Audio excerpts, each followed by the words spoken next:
রাষ্ট্রপতি নির্বাচন নিয়ে নির্বাচন কমিশনের এই তৎপরতা।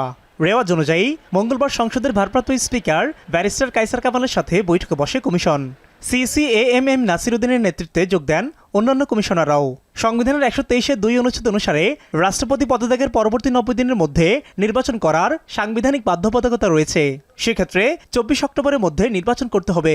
যদিও এর আগেই সেপ্টেম্বরের মাঝামাঝি সময়ে নিয়মিত সংসদ অধিবেশনের মধ্য দিয়ে এটি চূড়ান্তের কথা রয়েছে। রাষ্ট্রপতি নির্বাচন আইন ১৯৯১ অনুসারে নির্বাচনের গুরুদায়িত্ব ভার ইসির উপর, যেখানে রিটার্নিং অফিসার হিসেবে দায়িত্ব প্রধান নির্বাচন কমিশনারের। ভারপ্রাপ্ত স্পিকারের সাথে ইসির বৈঠকে ভোটার তালিকা প্রস্তুত সহ আনুষঙ্গিক বিষয়ে আলোচনা হয়। বৈঠক শেষে সিসি জানান, রাষ্ট্রপতি নির্বাচনের দিনক্ষণ এখনও চূড়ান্ত হয়নি। ভোটার তালিকা প্রস্তুতের বিষয়ে সংসদ কার্যালয়কে চিঠি দেওয়া হয়েছে। রাষ্ট্রপতি নির্বাচনকে সামনে রেখে আমরা আলোচনা করেছি। প্রাথমিক আলোচনা হয়েছে। দিনক্ষণ এখনো ঠিক হয় নাই। আপনারা এটা যথাসময়ে জানতে পারবেন। সূর্য উঠলে আপনারা সবাই দেখতে পাবেন। রাষ্ট্রপতি নির্বাচন ইসির দায়িত্ব উল্লেখ করে সিসি বলেন, সরকার যখনই চাইবে প্রস্তুত থাকবে কমিশন।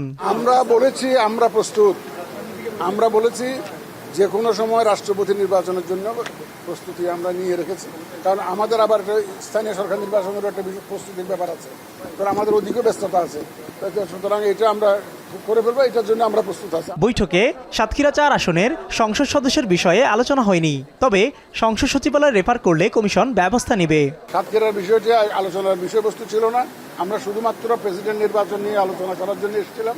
আইন অনুযায়ী যেটা পরামর্শ করা লাগে ওইটা সাতক্ষীরা নিয়ে কোনো আলোচনা হয়নি। মিয়া আমিরুল, এখন, ঢাকা।